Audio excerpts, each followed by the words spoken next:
Alright, so in this video, we are going to talk about how to get started with riding your motorcycle in the city. Let's check it out.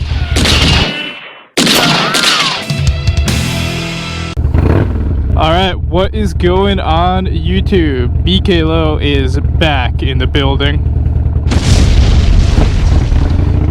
And this video is actually a response to some of the requests that I got from you guys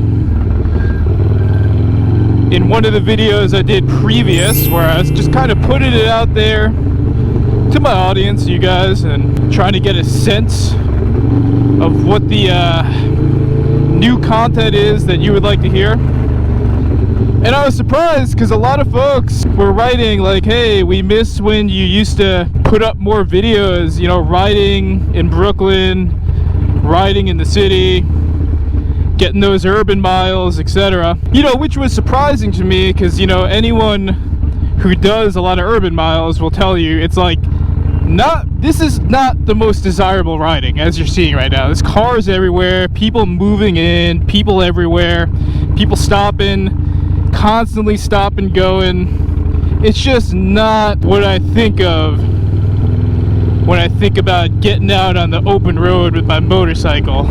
I conjure images such as Easy Rider, or just playback memories of my own heading to Sturgis. I don't think about being on the streets of Brooklyn contending with non-stop traffic. But yeah, folks said they wanted more urban riding, so here we are. You know, we're gonna hit the record button while we're still in Brooklyn today. And just because I haven't been putting it up there doesn't mean I haven't been putting in the urban miles. I have been. I just usually don't hit that red button because, again, I never figured it was stuff that you guys really wanted to see until I saw some of the comments. So here we are, out here in Brooklyn, borough of New York City, doing our thing. So now that wasn't the only surprising thing that I got from that video. The other thing that I learned about my audience that I was really surprised about is that I have a lot of subscribers that are either new to riding or are just kind of getting interested in riding, which I really did not think was a substantial part of my audience, but it turns out it actually is. So how naive of me to think that everyone watching this stuff is just some experienced Dyna bro that's, you know, got it all down at this point. But yeah, it's pretty cool. I didn't realize until folks, like a lot of folks put it out there, you know, saying like, hey, I'm a new rider, I would appreciate some content tailored to new riders.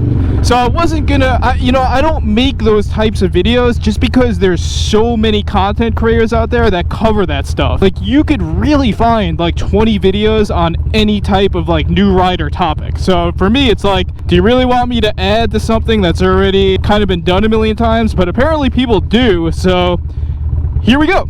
Like, this is the first of my Start Today series where we tailor our content to folks who are either considering getting on a bike or are just new to riding in general.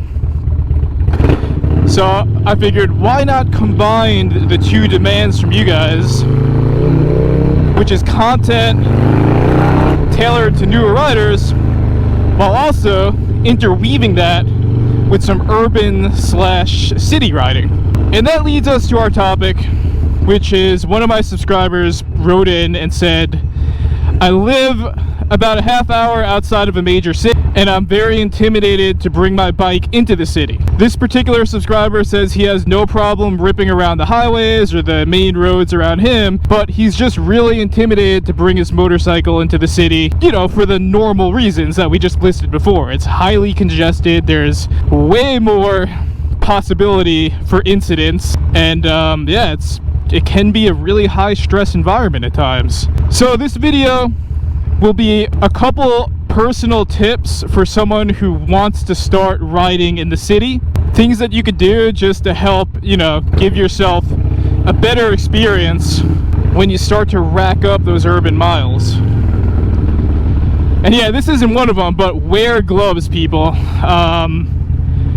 You know, it's very rare you're gonna catch me riding without gloves, but it was just a crazy situation getting out today. That was one of the things that I had forgotten, unfortunately. So wear gloves, guys. Protect your hands. I know I'm not being a good example right now. Sorry, Mom. Actually, double sorry, Mom, because I'm also not wearing a jacket. So I'm squinting pretty hard right now.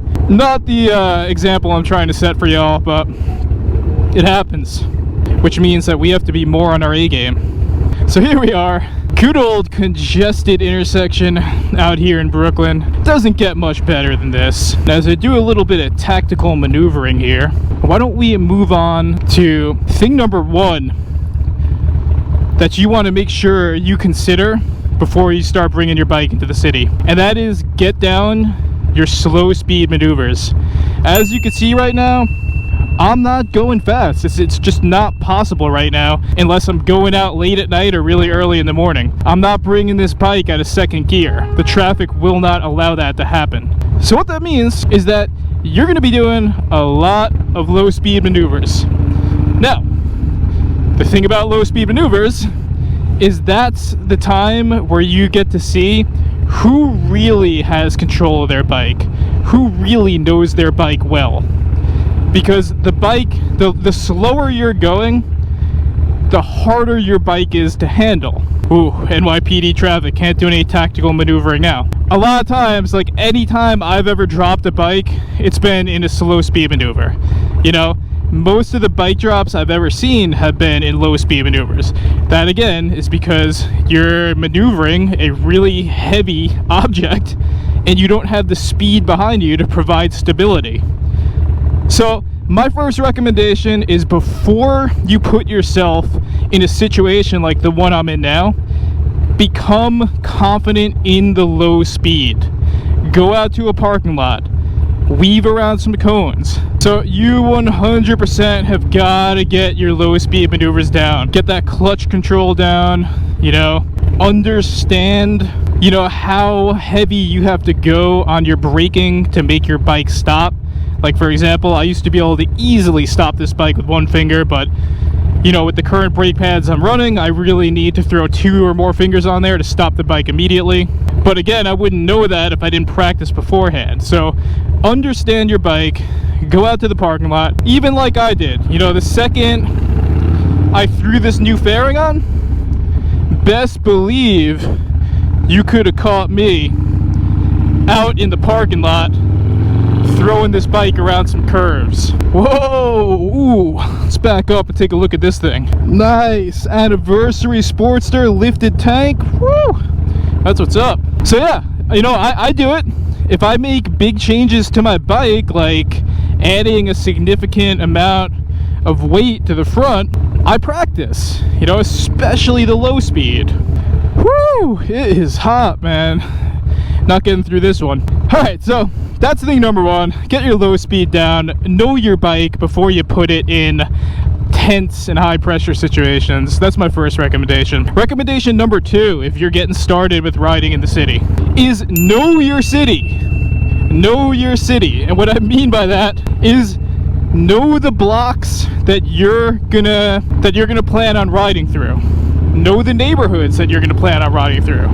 So like what I mean by that is, if someone here in New York was riding in the city for the first time, I wouldn't take them to Dumbo or like a highly congested, touristy, gnarly area. You know, I would start them in a place where I know, you know, it's not going to be too gnarly.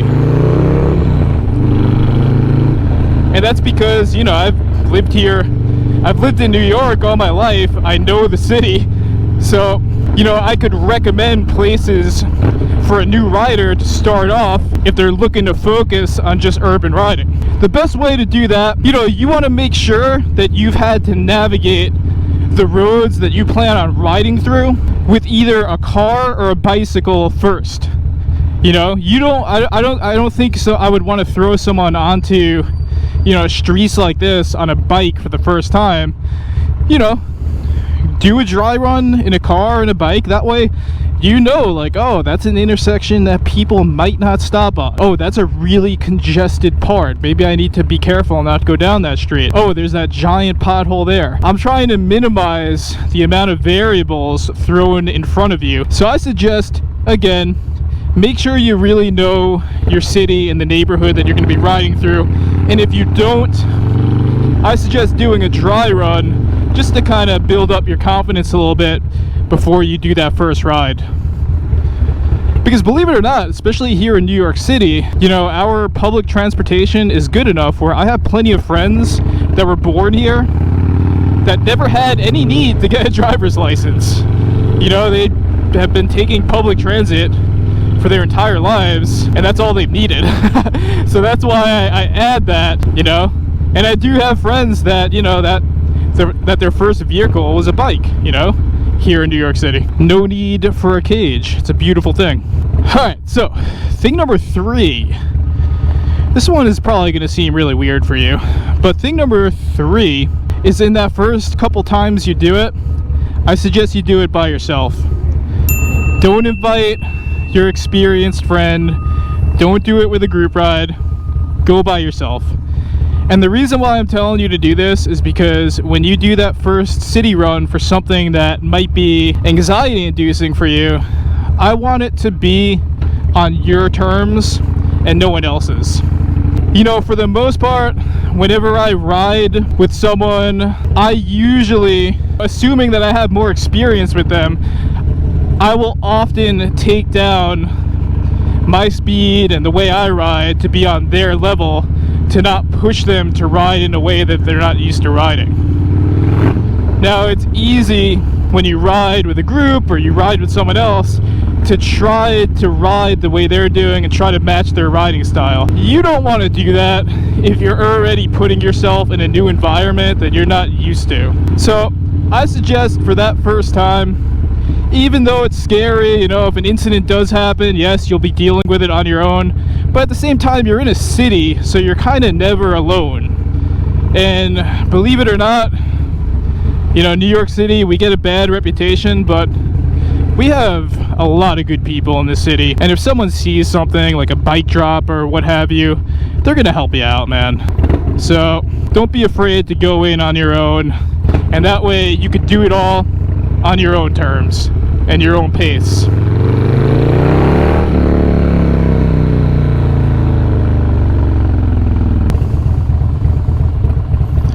What's up, Sportster girl?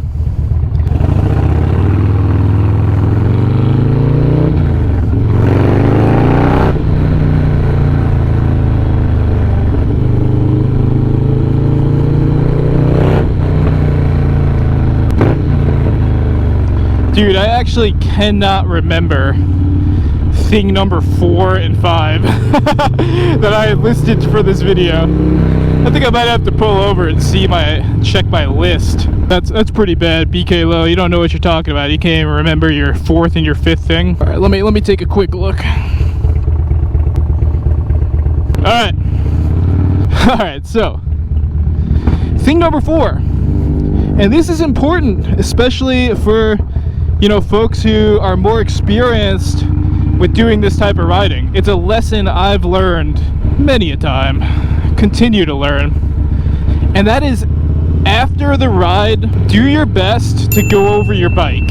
So I'll give you a couple examples of just this summer. Again, this is just from riding in the summer. One thing that happened is when I was trying to leave to do a road trip with my dad, all of a sudden, you know, my mom's looking at my rear tire when I met him at the house, and my mom's like, yeah, you're like way low on air. And then it turns out I got like 7 pounds of air in the back tire, and that's because I had picked up a nail on the way. That nail was most definitely picked up around these streets. You know, if you're in an area like I'm in, there's like a lot of industrial happening, a lot of stuff going on. So almost every one of my friends that I ride with in and out of the city has picked up a nail at some point and has had to replace that rear tire. You know, it's just a reality to these types of roads. So that's one thing that could happen. Something else that happened, this is actually the second time, is this summer I actually blew out one of the fork seals. Now you ask yourself, how does that happen? Well, that just happens from going too hard on a pothole or just unevenness of the straight, and then eventually, especially with these 06 and up Dynas, you're gonna blow out a fork seal eventually. It's just the name of the game. It does happen, but it's more likely to happen when you're in streets like this, where you're contending with potholes, you're contending with all sorts of obstacles. You're really putting that suspension to the test. So I recommend, as much as you can, after you've done urban riding, do your best to check over your bike. And that's coming from Peter Gunz, man. One of the guys I know that's been riding the longest. He always tells me and my friends all the time, you guys need to check over your bikes. You guys can't ride the way you ride and then expect things to always be okay, because they're not. So it's a lesson I've learned multiple times this summer and continue to learn. So check over your bike. And then the last thing about that is, when you're checking over your bike, also check your gas, because something that I was really surprised with when I first started riding in the city was how much gas you burn for the amount of miles that you're actually putting in. So your bike is just idling so much of the time that you're stopped. You know, that idle just doesn't happen. You know, you're burning gas to make that happen. So check your gas, especially if you're on something like a Sportster. You're gonna burn through that gas a lot quicker than you think you are, so check it. All right, winding it down, thing number 5 that I recommend.